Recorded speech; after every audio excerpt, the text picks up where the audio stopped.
Hello my dear student, स्वागत है आज आपके अपने इस YouTube channel JMS tuition centre में। मैं पंडित रमेश कुमार आज के इस वीडियो में लेकर आए हैं कक्षा 10 का यानी कि 10th क्लास का पॉलिटिकल साइंस का चैप्टर 1, जिस चैप्टर का नाम है लोकतंत्र में सत्ता की सरदारी। क्या नाम है? लोकतंत्र में सत्ता की सरदारी।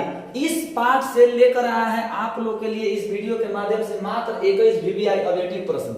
यह 21 प्रश्न वैसा प्रश्न है जो हर बार बोर्ड एग्जाम में पूछते रहता है, यानी यही वो 21 प्रश्न है जो 1 साल 2 साल 3 साल पर दोहराया जाता है। इस वीडियो को आप देख लेंगे तो समझिए पॉलिटिकल साइंस से एक चैप्टर से मतलब एक पार्ट से जो भी ऑब्जेक्टिव प्रश्न आएगा तो समझिए इसी के अंतर्गत आएगा, मतलब एक भी प्रश्न आपका छूटने वाला नहीं है। ये मेरा क्या है? वादा है, यानी कि गारंटी है कि कोई भी छूटने वाला नहीं है। तो वीडियो को आपको देखना है, वीडियो को भागा कर मत देखना है और इस ऑब्जेक्टिव को क्या करना है? याद कर लेना है। चलिए देखते हैं इस पार्ट का 1 नंबर ऑब्जेक्टिव प्रश्न क्या है और उसका उत्तर क्या हो। ये है चैप्टर 1 का 1 नंबर ऑब्जेक्टिव प्रश्न। प्रश्न क्या है कि 2011 की जनगणना के अनुसार भारत की आबादी थी। प्रश्न 1 नंबर क्या है कि सन 2011 की जनगणना के अनुसार भारत की आबादी कितनी थी?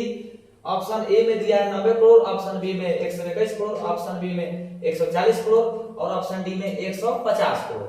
तो एक का आंसर क्या है आपको भी कमेंट बॉक्स में अवश्य बताना है, ठीक है। चलिए तो हम आपको बताते हैं 1 नंबर प्रश्न का उत्तर है बी नंबर, यानी कि 121 से अधिक। एक क्या हो जाएगा? क्या नंबर? बी नंबर, ठीक है। 121 से अधिक, ठीक है। चलिए 2 नंबर प्रश्न है भारत में महिलाओं के लिए 50% आरक्षण की व्यवस्था की गई है। प्रश्न 1 नंबर क्या है कि भारत में महिलाओं के लिए 50% आरक्षण की व्यवस्था की गई है। ऑप्शन है लोकसभा, ऑप्शन बी में है राज्यसभा, ऑप्शन सी में पंचायती राज व्यवस्था और ऑप्शन डी है राज्य विधानसभा। तो 2 नंबर प्रश्न का आपका आंसर हो जाएगा सी नंबर, पंचायती राज व्यवस्था में महिलाओं के लिए 50% माने आधे आरक्षण की व्यवस्था की गई, यानी कि 2 का आपका प्यारा आंसर हो जाएगा सी नंबर, ठीक है। चलिए इसके बाद में 3 नंबर प्रश्न को देखा जाए। 3 नंबर प्रश्न है पंचायती राज संस्थाओं को संवैधानिक दर्जा किस संविधान संशोधन से प्राप्त हुआ? अगला आपका प्रश्न क्या है कि पंचायती राज संस्थाओं को संवैधानिक दर्जा किस संविधान संशोधन से प्राप्त हुई? ऑप्शन ए है 72वां, ऑप्शन बी है 73वां, ऑप्शन सी है 74वां और ऑप्शन डी है 75वां। यानी 3 नंबर प्रश्न का आपका उत्तर हो जाएगा बी नंबर। क्या हो जाएगा? बी नंबर, ठीक है। चलिए इसके बाद में 4 नंबर प्रश्न पे देखा जाए। 4 नंबर प्रश्न है भारत में कहां औरतों के लिए आरक्षण की व्यवस्था है? प्रश्न आपका क्या है कि भारत में कहां औरतों के लिए मतलब महिलाओं के लिए आरक्षण की व्यवस्था है। तो थोड़े दिन पहले ही प्रश्न था, यानी कि प्रश्न थोड़ा सा घुमाया फिराया गया।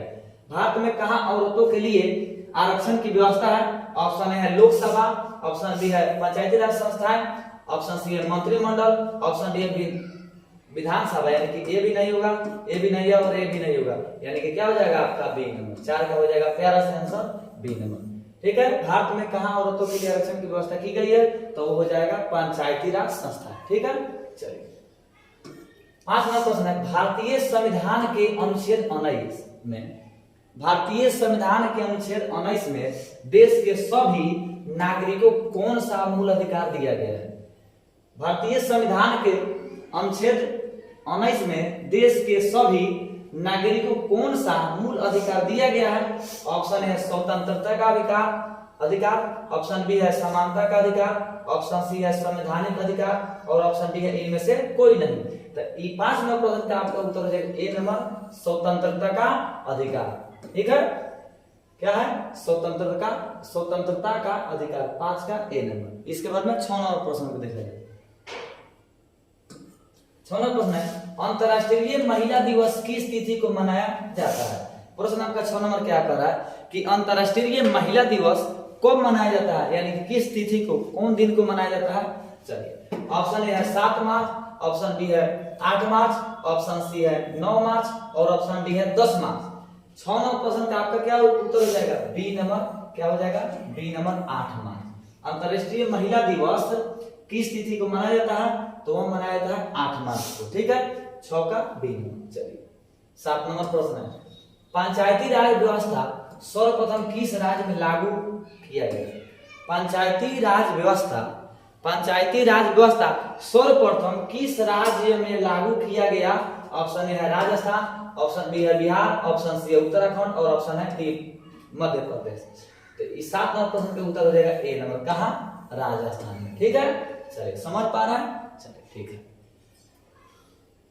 8 नंबर प्रश्न, 16वीं लोकसभा में महिला सदस्यों की संख्या कितनी है?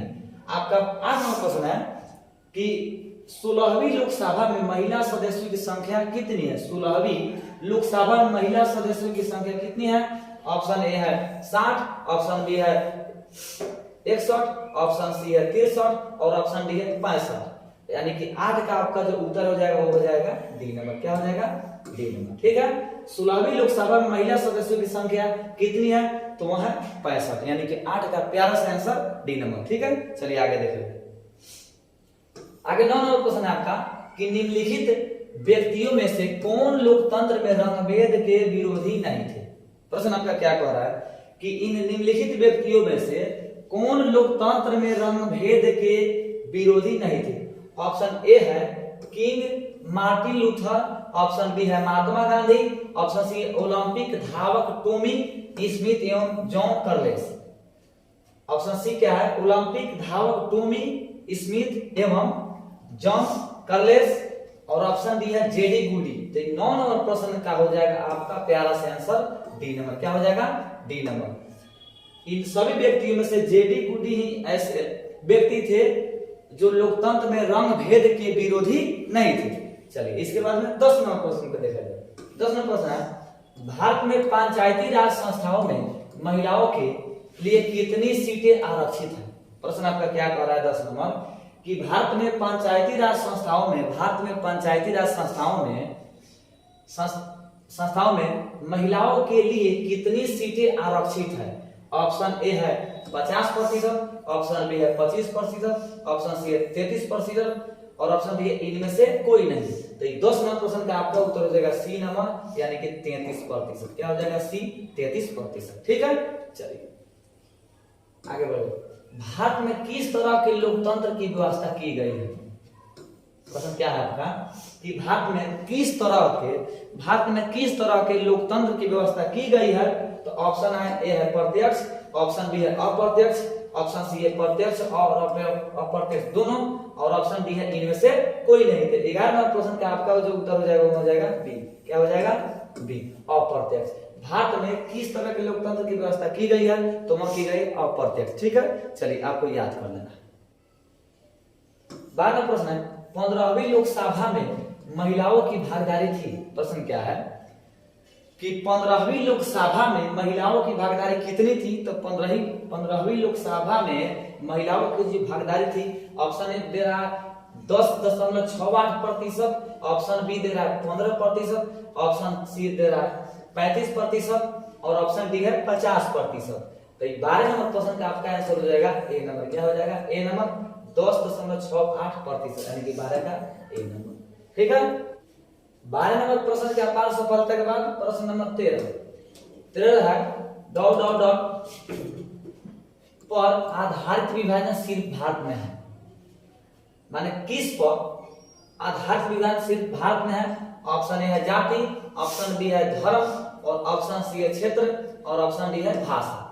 चलिए तो 13 नंबर आपका प्रश्न का उत्तर हो जाएगा ए नंबर जाति, यानी कि जाति पर आधारित विभाजन सिर्फ भारत में है। जाति पर आधारित विभाजन कहाँ है? तो है भारत में, यानी कि 13 का हो जाएगा आपका आंसर ए नंबर। ठीक है, आगे बढ़ जाए। 14 नंबर प्रश्न साता में साझेदारी किस व्यवस्था में सर्वश्रेष्ठ रूप में संभव है? प्रश्न आपका 14 नंबर कह रहा है कि साता में साझेदारी किस व्यवस्था में सर्वश्रेष्ठ रूप में संभव है? ऑप्शन ए है राजतंत्र, ऑप्शन बी है लोकतंत्र, ऑप्शन सी है निरंकुशवाद और ऑप्शन डी है उपयुक्त शब्द। तो 14 नंबर प्रश्न का उत्तर हो जाएगा क्या हो जाएगा? बी नंबर लोकतंत्र। साता में साझेदारी किस व्यवस्था में सर्वश्रेष्ठ रूप में संभव है? तो वह है 14 का उत्तर आपका बी नंबर लोकतंत्र। ठीक है, आगे बढ़ जाए। 15 प्रश्न है भाषाई आधार पर मतलब भाषा के आधार पर बनने वाला प्रथम राज्य कौन है? प्रश्न आपका कह रहा है 15 नंबर की भाषाई आधार पर बनने वाला प्रथम राज्य कौन है? Option A Bihar, option B है झारखंड, ऑप्शन सी है उत्तर प्रदेश और ऑप्शन डी है आंध्र प्रदेश। तो भाषाई आधार पर बनने वाला जो प्रथम राज्य है वो है ऑप्शन डी नंबर यानी कि आंध्र प्रदेश। क्या हो जाएगा? D number Andhra Pradesh. ठीक है, 15 के बाद में 16 नंबर 2001 के जनगणना के अनुसार प्रश्न क्या है कि 2011 के जनगणना के अनुसार भारत में कितने प्रतिशत महिलाएं साक्षर है? प्रश्न क्या है फिर से सुनिए कि 2011 के जनगणना के अनुसार भारत में कितने प्रतिशत महिलाएं साक्षर है, पढ़े लिखी। ठीक है, option A 61.9%, option B 70%, option D 64.6% और ऑप्शन डी 60%। तो 16 नंबर का आपका प्यारा सा आंसर हो जाएगा सी नंबर यानी कि 64.6%। 16 क्या हो जाएगा? C number. ठीक है, 64.6%। इसके बाद में अगला प्रश्न, अगला आपका प्रश्न है 17 नंबर, बिहार में किस वर्ष पंचायती राज व्यवस्था में, प्रश्न क्या है कि बिहार में किस वर्ष पंचायती राज व्यवस्था में 50% आरक्षण महिलाओं के लिए किया गया? बिहार में किस वर्ष पंचायती राज व्यवस्था में 50% आरक्षण महिलाओं के लिए किया गया है, यानी कि महिलाओं को दिया गया है? ऑप्शन है 2005 में, ऑप्शन बी है 2006 में, ऑप्शन सी है 2007 में और ऑप्शन डी है 2008 में। तो 17 नंबर का आंसर हो जाएगा बी नंबर 2006 में। क्या हो जाएगा? बी 2026 में। ठीक है, चलिए 17 नंबर के बाद में 18 नंबर पर 18 है, एक आदमी अपना सब कुछ छोड़ सकता है। बाबा क्या बात है, एक आदमी अपना सब कुछ छोड़ सकता है परंतु वह जाति व्यवस्था में अपने विश्वास की तिलांजलि नहीं दे सकता है। यह कथन किसका है? बहुत ही महत्वपूर्ण प्रश्न है। एक आदमी अपना सब कुछ छोड़ सकता है परंतु वह जाति व्यवस्था में अपने विश्वास की तिलांजलि नहीं दे सकता है। यह कथन किसका है? ऑप्शन ए है Mahatma Gandhi, option A Baba Saheb Ambedkar, option C है सुभाष चंद्र बोस और ऑप्शन डी है जगजीवन राम। चलिए 18 का ए भी नहीं होगा, ए भी नहीं होगा, एक भी नहीं होगा, यानी कि क्या हो जाएगा? D number Jagjivan Ram. किसने ये कथन कहा था? तो जगजीवन राम। ठीक है, चलिए 18 के बाद में 19 नंबर प्रश्न को, 19 नंबर प्रश्न है, धर्म को समुदाय का मुख्य आधार मानने वाला, धर्म को समुदाय का मुख्य आधार मानने वाला व्यक्ति क्या कहलाता है?